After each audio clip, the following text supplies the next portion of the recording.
박성근 목사의 어둠 속을 걸어가는 용기라고 하는 책이 있습니다. 이 책에 보면 어느 한 여교수의 간증을 소개하고 있는데요. 이 여교수는 어릴 때부터 부유한 가정에서 태어나서 어느 것 하나 부족함이 없는 그런 풍족한 삶을 살았습니다. 모태신앙이었고 한 주도 주일을 빠지지 않았고 초등학교 때부터 고등학교 때까지 줄곧 1등을 놓친 적도 없었습니다. 당연히 서울대에 진학했고 서울대도 우수한 성적으로 졸업했습니다. 이런 나이에 사업을 하는 남자를 만나 결혼을 했고 물질적인 어려움도 없었고 온전히 평안한 삶을 살았습니다. 일평생 고생이라고는 한 번도 해보지 않았고 한 번도 절박한 심정으로 누구에게 매달려 본 적도 없었습니다. 그렇게 결혼 생활을 하던 가운데 딸을 출산을 합니다. 출산한 딸이 건강에 문제가 생깁니다. 국내의 유수한 병원에 가서 진찰을 받았지만 병명을 알 수가 없습니다. 의사들도 희귀병이다라고 진단을 하면서 상황을 지켜본다고 합니다. 돈이 있으니까 해외의 다른 많은 병원에 가서 진찰을 받았지만 상황은 달라지지 않았습니다. 그때 그녀는 이런 생각을 합니다. 돈도 아무것도 아니구나. 내가 가지고 있던 박사학위나 스펙도 아무것도 아니구나. 명예나 자존심은 더더욱 아무것도 아니구나. 누가 말하지도 않았지만 그녀는 주님 앞에 나아가 무릎을 꿇었습니다. 눈물을 흘리며 하나님께 기도했습니다. 평생 절박함이라는 단어는 떠올려 본 적도 없던 그녀가 절박한 심정으로 하나님 앞에 기도하기 시작했습니다. 그러던 어느 날 같은 교회에 다니던 권사님 한 분이 찾아오십니다. 이 권사님이 무슨 능력이 있고 신유의 은사가 있는 분도 아니었습니다. 그냥 그 여교수님의 형편과 상황을 딱하게 여기고 우리 같이 기도합시다. 손잡고 간절히 기도했습니다. 그때 권사님의 기도를 받고 마음이 조금 평안해지는 것 같더니만 기적적으로 그때부터 딸의 건강이 회복되기 시작합니다. 그리고 그 여교수는 세 가지 사실을 깨달았다라고 그 책에 쓰고 있습니다. 첫 번째로, 부끄럽지만 하나님은 정말 살아계시구나. 교회에 다니고 예수 믿었지만 하나님이 살아계신다는 것을 스스로 경험하지 못했던 겁니다. 이제서야 하나님이 살아계시구나 라는 걸 깨달았습니다. 두 번째, 내가 너무 교만하고 까불었구나. 고생 안 하고 부유하고 학이 있고 똑똑하다고 너무 교만했던 겁니다. 세 번째, 성도에게 찾아오는 절망은 끝이 아니고 새로운 시작이구나. 딸아이의 고난 때문에 자기는 절망이고 끝이라고 생각했는데 새로운 믿음의 길을 걷게 되었다라는 겁니다. 사랑하는 성도 여러분, 우리는 우리 인생의 바다를 항해하며 수많은 일들을 경험합니다. 예기치 못한 풍랑과 폭풍우를 만나기도 하고 때로는 고난과 절망 속에 이제 끝이구나, 내 인생이 끝났다라는 그런 문장을 떠올릴 때도 있습니다. 그러나 하나님께서는 한 번도 우리를 향하여 너희들 끝이야, 너 끝났어 라고 말씀하지 않으셨습니다. 오히려 끝이라고 생각했던 그 순간에 하나님은 우리에게 이렇게 말씀하십니다. 그래, 이제 다시 시작이야. 일어나라. 그렇게 말씀하시며 우리의 손을 잡고 다시 달려가게 하시고 새로운 비전과 사명을 주십니다. 오늘 본문의 이사야가 그렇습니다.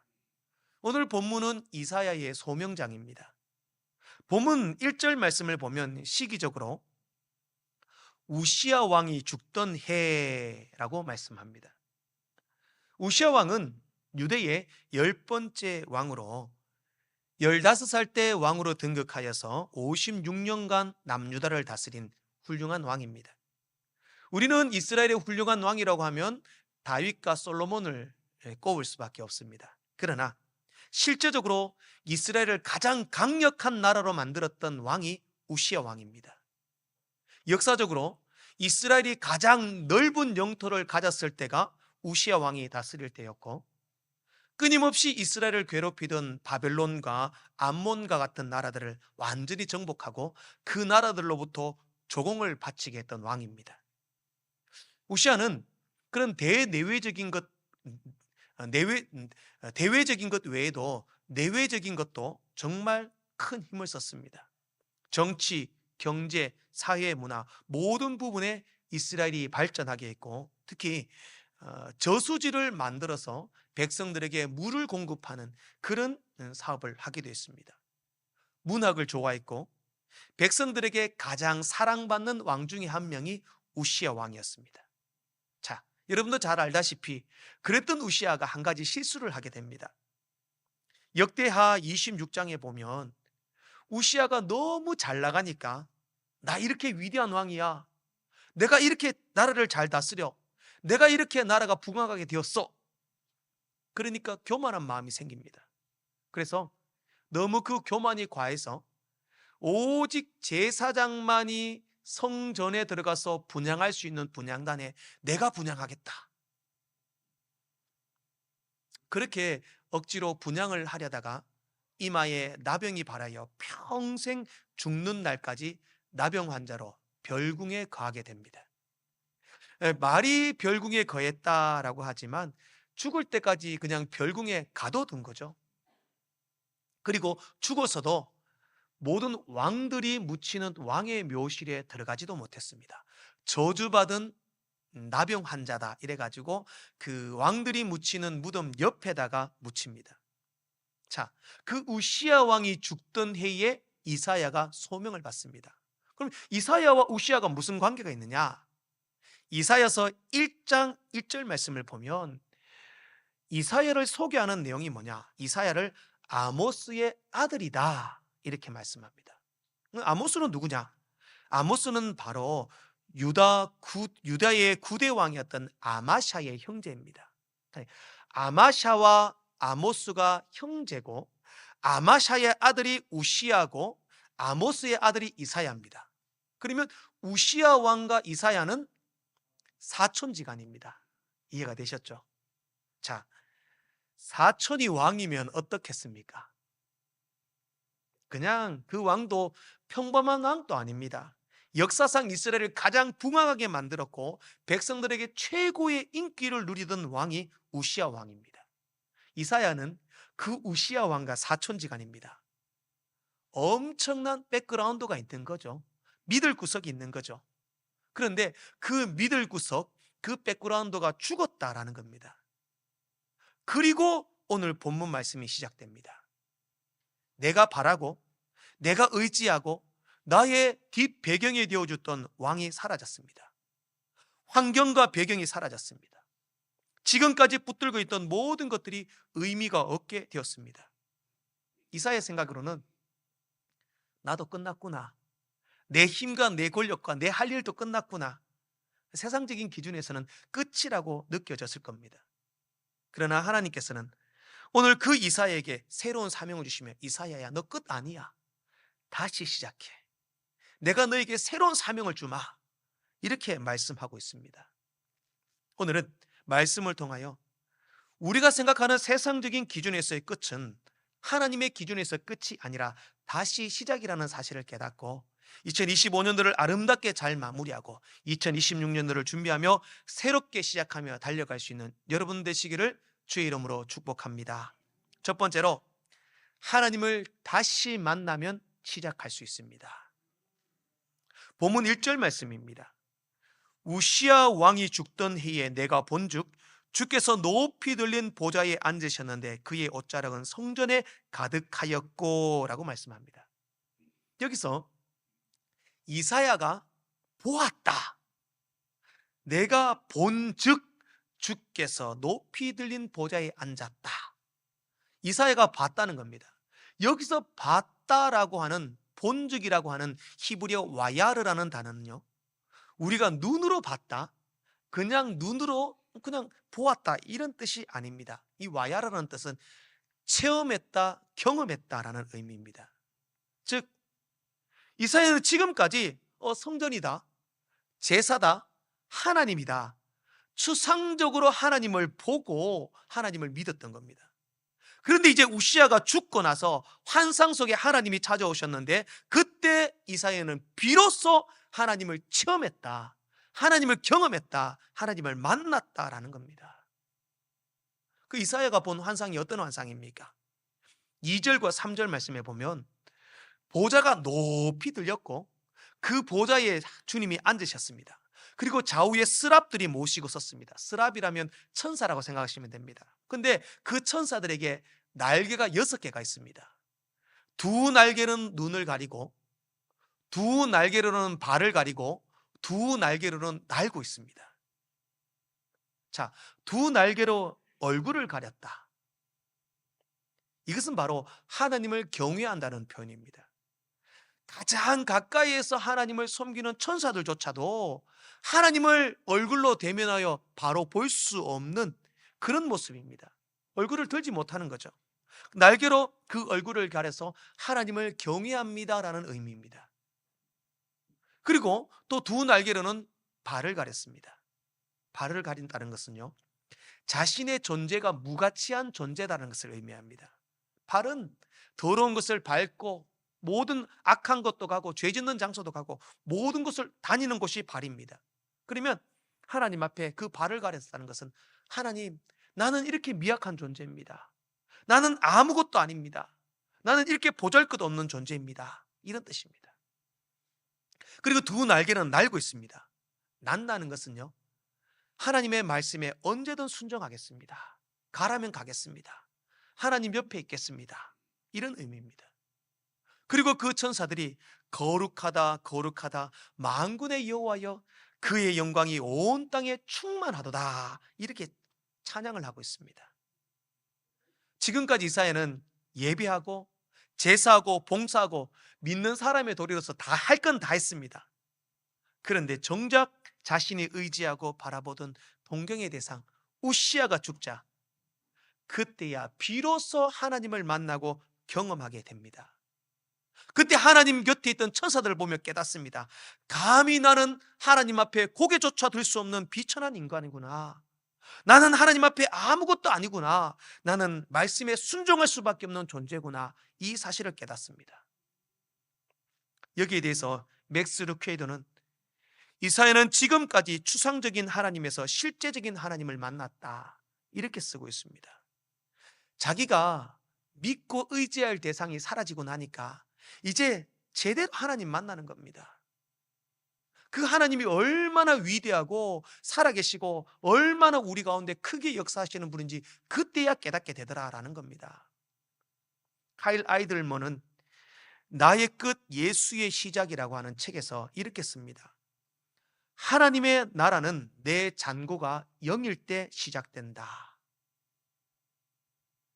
사람들은요, 뭔가 믿는 구석이 있고 내 은행 계좌에 잔고에 돈이 많으면 하나님을 찾지 않습니다. 나 교만한 거죠. 나 이만큼 잘 나가, 나 이렇게 잘 살아, 나 이렇게 괜찮은 삶을 살아.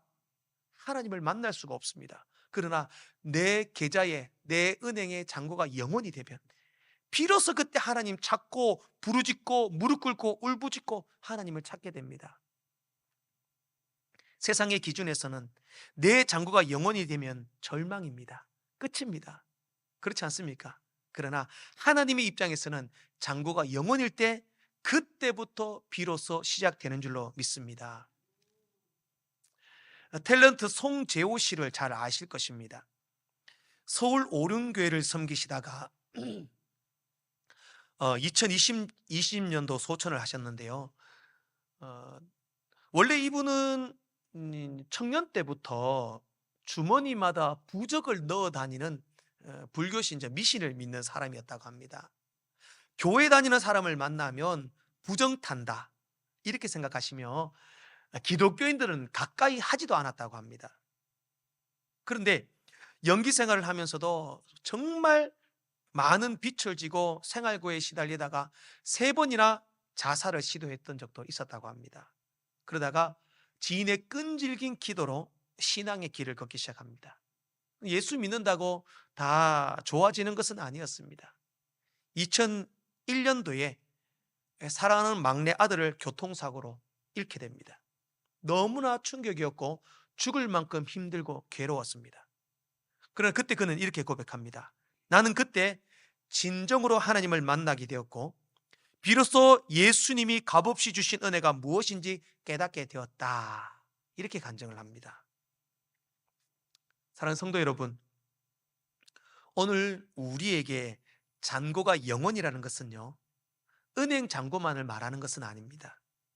세상의 모든 삶에 내가 기대하고 바라보고 소망할 것, 이것이 영이 될 때에 비로소 하나님을 만나게 되는 줄로 믿습니다.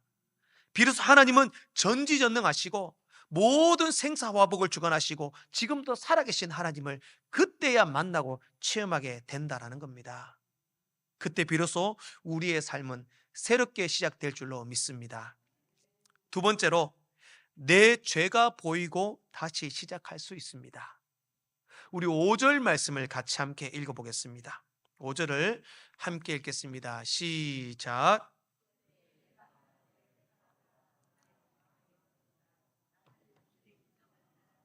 나는 입술이 부족한 백성 중에 거주하면서 만군의 여호와이신 왕을 배웠음이로다 하였더라. 아멘. 본문의 말씀을 조금 더 원문에 가깝게 직역을 하면 이렇습니다. 그리고 내가 말했다. 그리고 나는 침묵하게 되었다.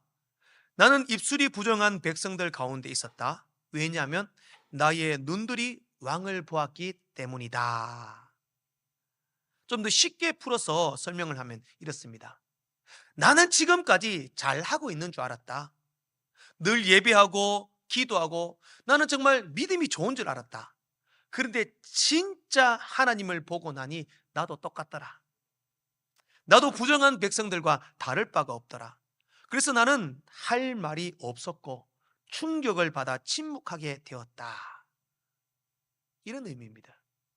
즉 이사야도 진짜 하나님을 만나고 경험하게 되니까 자신의 더럽고 추악한 인간의 모습이 보이더라는 겁니다. 주석가 에드워드 영은요, 이사야가 고백한 입술이 부정한 백성이다라고 하는 것은 타락한 인격과 말이라고 합니다. 그러니 이사야는요, 그 전까지도 자기는 왕족이었습니다. 그러니 부족한 게 없었어요. 사람들 만날 때에 함부로 세상적인 말하고 험담하고 욕설하고 내 입술이 얼마나 큰 죄를 지었는지를 하나님을 만나니까 비로소 깨닫고 알게 되더라라는 겁니다. 달라스 윌라드는 이렇게 말합니다. 은혜 받은 자는 자기가 보이고 은혜 받지 못한 자는 남이 보인다. 우리가 진짜 은혜 받고 진짜 하나님을 경험하면 자신의 죄된 모습이 보입니다. 자신의 성숙하지 못한 모습이 보입니다. 그런데 인격적으로 하나님을 만나지 못하고 체험하지 못한 사람은 늘 남이 보입니다. 남을 지적하고 너 그러면 안 돼. 너 이게 문제야. 남을 비판하고 비난합니다. 다시 한번 따라하겠습니다. 내가 제일 문제입니다. 한 번 더 합니다. 내 입이 말썽입니다. 그렇습니다. 많은 영적인 거장들의 입에서 나오는 말은 생명처럼 여깁니다. 하나님께서는 너희 말이 내 귀에 들린 대로 내가 너희에게 행하겠다라고 말씀하셨습니다. 말이 바뀌어야 합니다. 언어가 달라져야 합니다. 말이 바뀌면 기적이 일어납니다.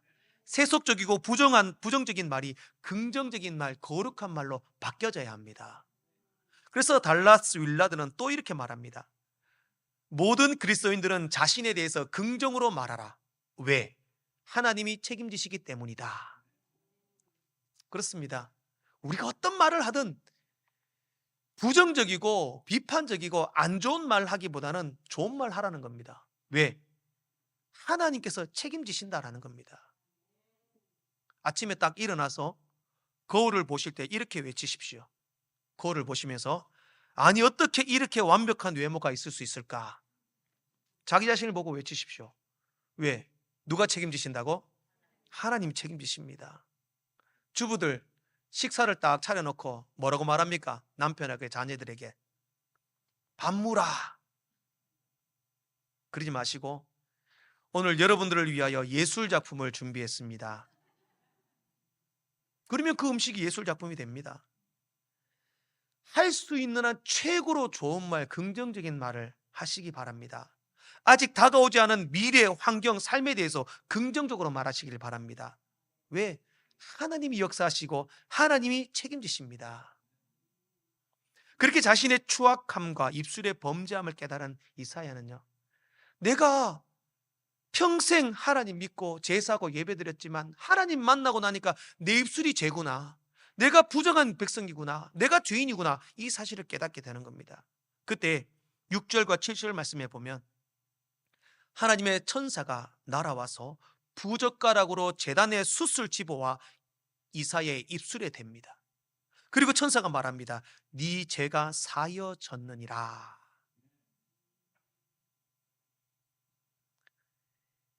여기에 대해서 박윤선 교수는 주석에서 그 이사야 입술에 되어 있는 그 숯이 바로 예수 그리스도를 의미한다라고 주석을 하고 있습니다.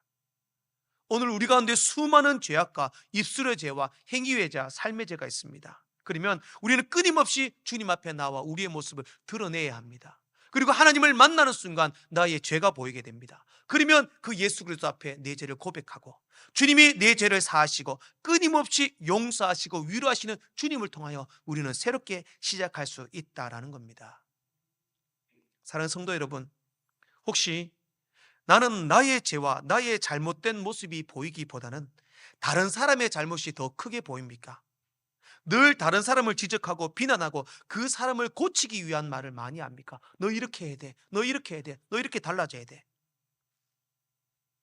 그게 아니라 하나님을 만나고 경험하면 먼저 내 죄가 보여야 합니다. 내 모습이 보여야 합니다. 주님을 체험하면 나의 추악한 죄가 보여야 합니다. 세상 사람들과 똑같이 말하고 똑같이 행동하고 똑같이 생각하고 헛되게 살았던 죄를 회개하며 주님 앞에 엎드려야 합니다. 그리고 고백하십시오. 주님, 나는 입술이 부정합니다. 그 죄를 고백하면 주님이 제단에 핀 그 숯을 우리 입술에 지지셔서 우리를 정결하게 하실 것입니다. 예수 그리스도의 보혈의 피로 우리의 모든 추악한 죄가 더러운 죄가 씻겨질 것입니다. 하나님을 만난 주의 백성들은 긍정의 말을 하시기 바랍니다. 왜냐하면 하나님이 책임지십니다. 그 내뱉은 말대로 하나님이 되게 하실 것입니다. 우리는 그렇게 다시 시작할 수 있습니다. 마지막으로 사명을 받아 다시 시작할 수 있습니다. 이사야는 이제 하나님을 만나고 자신의 죄악됨을 깨닫게 되었습니다. 그리고 하나님은 이사야의 그 죄악된 죄를 제단의 숯으로 지져 거룩하게 하셨습니다. 그리고 이사야에게 향하여 이렇게 말씀합니다. 8절 말씀입니다. 우리 같이 한번 읽겠습니다. 시작. 내가 또 주의 목소리를 들으니 주께서 이르시되 내가 누구를 보내며 누가 우리를 위하여 갈구 하시니 그때 내가 이르되 내가 여기 있나이다 나를 보내소서 하였더니. 아멘. 지금까지 이사야는 우시아 왕의 배경 뒤에서 호요식하며 편하게 살았습니다. 그런 이사야를 하나님은 찾아가시고 만나주시고 경험하게 하셨고, 또 이사야에게 이사야야 너 그 입술의 죄악들 제거하고 거룩하게 주님 앞에 세워져라. 그리고 이사야에게 새로운 사명을 주시며 다시 깨닫게 하십니다. 이사야야, 지금까지 네가 너를 위한 삶을 살았다면 이제 나를 위한 삶을 살지 않겠니? 우상과 죄악에 빠져 멸망하는 저 이스라엘 백성들을 향하여 네가 회개를 선포하고 하나님의 징계의 말씀을 전하면 좋겠구나. 그때 이사야가 고백합니다. 하나님, 제가 가겠습니다. 하나님, 나를 보내주십시오. 그렇게 이사야는 다시 일어나 다시 시작하여 다시 달려간다라는 겁니다. 비록 이 일이 힘들고 고난의 일일지라도 주님을 만나고 내 죄가 사함받고 나니 하나님 앞에 순종할 수밖에 없는 겁니다. 하나님 기뻐하시는 일이라면 내가 그 길을 가겠습니다. 그렇게 이사야는 끝이라고 생각하는 그 순간에 다시 새롭게 시작하며 달려갈 수 있었다라는 겁니다. 서울 배단위 교회를 섬기시는 이권희 집사가 있습니다. 어린 시절 아버지가 사업을 하고 있었고 집안이 매우 부유하고 평안했습니다. 중학교 시절에 이 마을에서 친구들과 함께 공을 차면서 놀다가 우연히 교회를 가게 됩니다. 그때 교회 가서 처음 이제 기타 치는 것을 배웠습니다. 그래서 기타 치고 음악하는 게 좋아서 기타를 치다가 막 헤비메탈 알죠? 막 옷 찢고 머리 흔들면서 막 괴성을 지르는 그런 헤비메탈에 빠져가지고 헤비메탈 록커가 되는 것이 꿈이었다고 합니다. 그렇게 살던 중에 1998년도에 아버지의 사업이 망합니다. 완전히 망하게 되고 가족과도 헤어지고 정말 힘든 삶이 시작됩니다.